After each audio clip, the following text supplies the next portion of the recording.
আসসালামু আলাইকুম। আমি মোহাম্মদ ফারহান তানভীর এবং সহজ ইংরেজি চ্যানেলের পক্ষ থেকে আপনাদের সবার জন্য আন্তরিক প্রীতি ও শুভেচ্ছা রইল। আগের ক্লাসে আমরা কি শিখেছিলাম তা কি সবার মনে আছে? আগের ক্লাসে আমরা শিখেছিলাম sentence is equal to subject plus verb plus extension, অর্থাৎ head plus body plus leg. আজ আমরা শিখব কিভাবে এই সূত্র ব্যবহার করে বাংলা বাক্যকে খুব সহজে ইংলিশ সেন্টেন্সে পরিণত করা যেতে পারে। আগের ক্লাসে আমি বলেছিলাম যে সেন্টেন্সের সবচেয়ে গুরুত্বপূর্ণ অংশ হলো ভার্ব, এবং ভার্বকে মানুষের বডির সাথে তুলনা করেছিলাম। অর্থাৎ আমরা যদি কোনো ইংলিশ সেন্টেন্স গঠন করতে চাই তাহলে প্রথমে আমাদের সেই সেন্টেন্সের ভার্বটি নির্ণয় করতে হবে। তাহলে চলুন দেখি ভার্ব কি। ভার্ব মানে হলো ক্রিয়া বা কাজ। খাওয়া, বসা, দাঁড়ানো, ঘুমানো, পড়ালেখা করা, চিন্তা করা, টিভি দেখা, স্বপ্ন দেখা, ইচ্ছা করা, অর্থাৎ মানুষ নিজের শরীর ও মন ব্যবহার করে যা যা করে সবই হলো ভার্ব। এই ভার্বটি নির্ণয় করা হয়ে গেলে, অর্থাৎ বডি পেয়ে গেলে, আমরা সাবজেক্ট বা হেড খোঁজার চেষ্টা করব।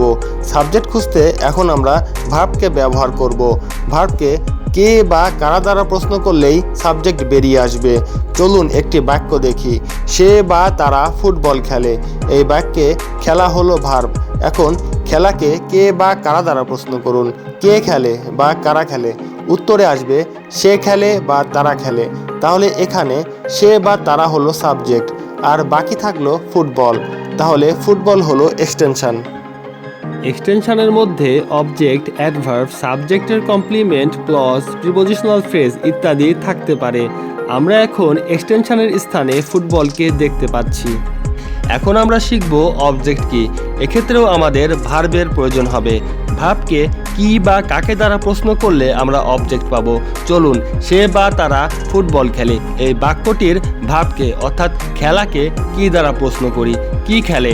উত্তরে আসবে ফুটবল, অর্থাৎ ফুটবল হলো এই বাক্যটির অবজেক্ট। তাহলে সে বা তারা ফুটবল খেলে বাক্যটিকে subject plus verb plus extension এই সূত্রানুযায়ী সাজালে আমরা পাবো হি প্লেস অথবা দে প্লে ফুটবল। চলুন আরেকটি বাক্য দেখি। পুলিশ চোরটিকে ধরলো। এই বাক্যে ধরলো হলো ভার্ব।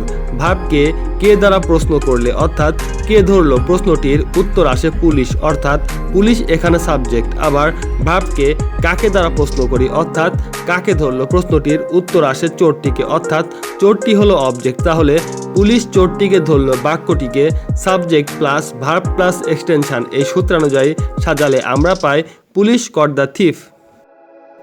অর্থাৎ কোনো বাংলা বাক্যকে ইংরেজিতে পরিণত করতে হলে আমরা প্রথমে ভার্ব নির্ণয় করব, তারপর ভার্বকে ব্যবহার করে সাবজেক্ট এবং তারপর অবজেক্ট তথা এক্সটেনশন নির্ণয় করব।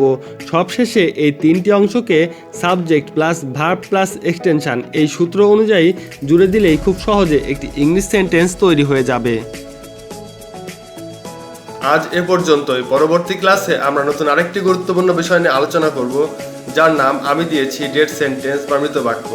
সে পর্যন্ত সবাই ভালো থাকবেন ইনশাল্লাহ। সবার জন্য শুভকামনা রইল। ভিডিওটি ভালো লেগে থাকলে ভিডিওটিতে লাইক করুন এবং বন্ধুদের মধ্যে শেয়ার করুন। ধন্যবাদ সাথে থেকে সময় দেওয়ার জন্য।